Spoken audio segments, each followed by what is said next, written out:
Hi everyone, today I'm going to explain Unit 9 Global Change in AP Environmental Science. So this unit is going to focus on how human activities impact the entire planet and how small environmental changes can have big effects on the ecosystem. Okay, so let's start off with 9.1, stratospheric ozone depletion.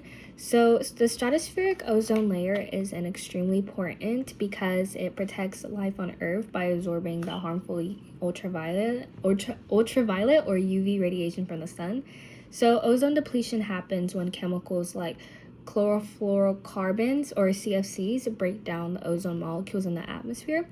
So these chemicals come from human activities like old refrigerant or aerosol sprays, so like hairspray containers, stuff like that, like the little sling, yeah, you get it. So when the ozone layer gets thinner, more UV radiation is able to reach the Earth, and this is going to increase the risk of skin cancer, cataracts, and it's going to harm plants on the ecosystem.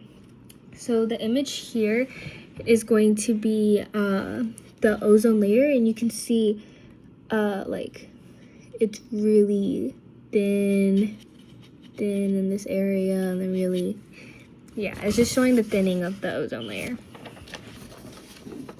Okay, so for 9.2, reducing ozone depletion.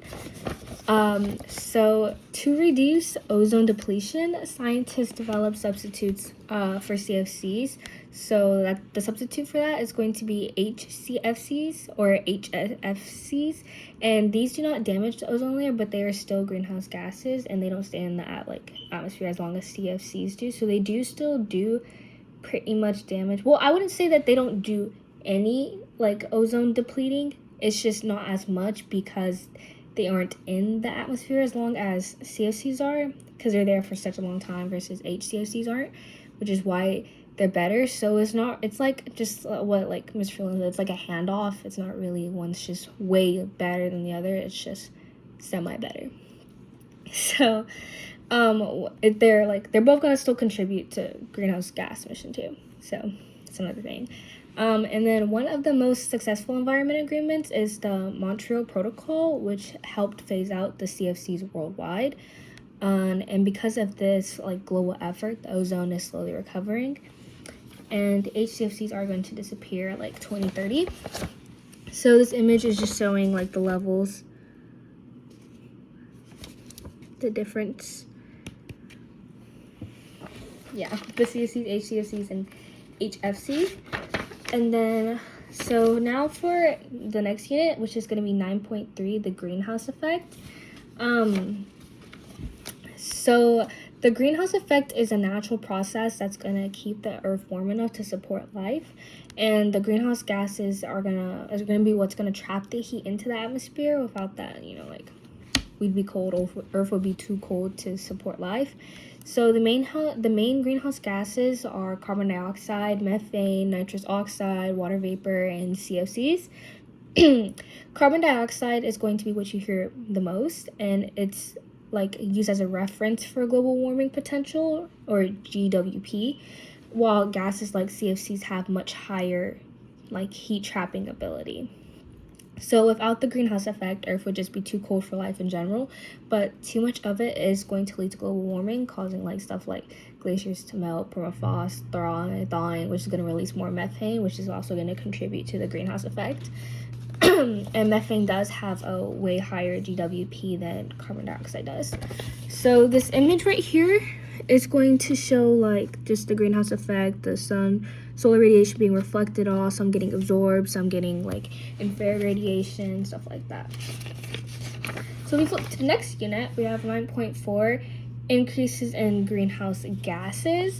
So when greenhouse gases are increasing, they cause global climate change, and this is going to lead to a rising in sea levels due to the melting of ice sheets and the thermal expansion of water, because when water gets warmer, the molecules spread apart, causing sea level to rise. So this can lead to spread and disease also, because warmer temperatures allow for more disease-carrying vectors like mosquitoes and stuff like that to stay in longer in certain areas. versus like having like a shorter season. So for example, in an area they might be here for 2 months, like June, July, but with global warming increasing, they might be able to prolong their stay from like May to August. So that's just an example. And then as a result, many people like may be forced to migrate due to like all the environmental changes. So this image is upside down. This is just an image of like the different cities that are at risk of flooding. So if y'all have ever heard of like underwater cities, that could be future. So now we have 9.5 global climate change, and global climate change has occurred naturally throughout Earth's history, but is now happening at a much faster pace due to anthropogenic like activities or human activities. So effects include rising temperatures, melting ice, like rising sea levels, and shifting of ecosystems. So polar regions are warming fastest because of the positive feedback loops. So when the ice melts, less sunlight is being reflected because the albedo is higher instead of like no, the albedo is lower, so it's reflecting less light. So, and more heat is being absorbed because the albedo is lower. Because light surfaces like snow is very white, it's going to reflect a lot, versus like darker surfaces is going to absorb the heat and not trap the heat, but it's going to absorb it and like I guess like radiate it in a way, which is going to cause even more warming. So climate change also affects wind patterns, ocean currents, and soil health. So this is just an image of recent temperature trends from 1995 to 2024, and you can see the change in temperature based off the color. Okay, so now we're going to go to 9.6, which is ocean warming. So ocean warming is caused by increased greenhouse gases trapping heat, which is like, how do I explain this? Just like, it's just trapped heat, which like much of it is absorbed by like the ocean, and this is going to affect marine life by changing metabolism, reproduction, habitats. So one major impact is going to be coral bleaching. This happens when the coral loses that symbiotic relationship between the coral and algae. So the coral are dependent on the algae to produce like glucose and stuff like that, so they can survive off. And so once the algae dies off from the stuff, once the algae dies off, it's going to cause the coral to die because it's losing that symbiotic relationship, and that's going to leave the skeleton of the coral, which is why it's called coral bleaching, because the skeleton is white. And what used to be so colorful coral is now just a white skeleton left behind. And then this image is just an example of a healthy coral versus a bleached coral. You can see the difference. One's vibrant, one's not.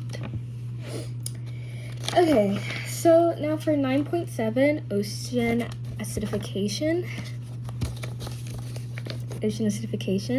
So ocean acidification is going to be when carbon dioxide dissolves into water, which is going to form carbonic acid, and that's going to overall lower the pH, making it more acidic instead of alkaline. This is going to make the ocean more acidic, and that's going to harm organisms like coral and shellfish, which rely heavily on calcium carbonate to build their shells. So human activities like burning fossil fuels, which is going to release carbon emission into the atmosphere, and deforestation, which is when you clear out an area, which forests are major carbon sinks. So once you clear that all out, you're releasing all that carbon into the atmosphere, and that's going to increase this problem that we have. So this image is showing how like the calcium's getting stripped and it's becoming like see-through, which is not good. So yeah. Now we're going to move on to 9.8, invasive species.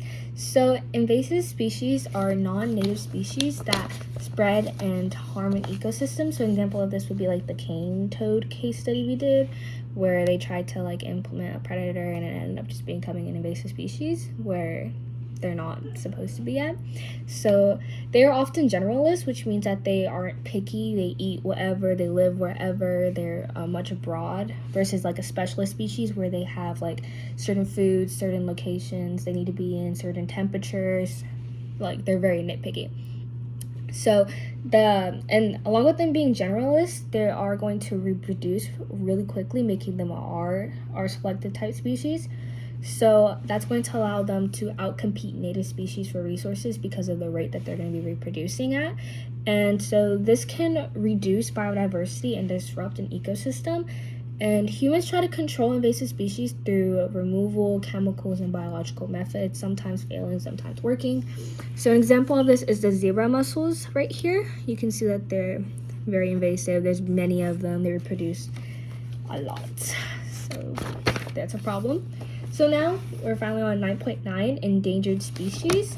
So species become endangered due to habitat loss, overhunting, invasive species, and environmental changes.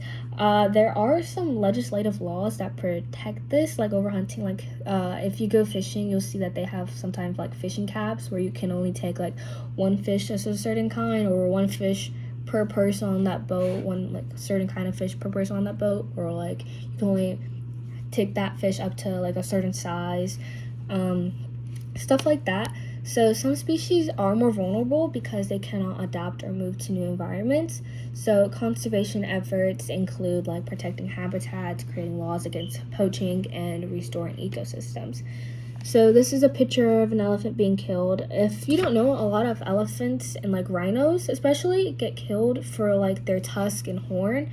It's like a collector's item. It's really creepy. You can also look it up on like TikTok, and you can like see a video of like a shark being like definned, like washing up on the surface, and it's like completely missing like its dorsal fin, its back fins. Like it's crazy. Not their back fin. They're like the tail. So for the last unit, 9.10, human impacts on biodiversity. So human activities impact biodiversity through HIPPCO, habitat destruction, invasive species, population growth, pollution, climate change, and overexploitation. So habitat fragmentation breaks down ecosystems into smaller pieces, making survival very hard for species, which is going to protect biodiversity, and we can create protected areas, build habitat corridors, and promote sustainable practices. So as you can see here, this is an image of like it's like a aerial view of the Amazon deforestation before and after. You can tell there's quite some difference. So in conclusion, overall, Unit 9 shows how human actions can impact the entire planet, from the atmosphere to the oceans to just simple biodiversity. Everything you do does make an impact, and we all do have a really big ecological footprint. So understanding these impacts help us understand and want to find solutions to protect our ecosystem and ensure a very sustainable future, so that way we don't have to all evacuate to Mars one day. Thank you.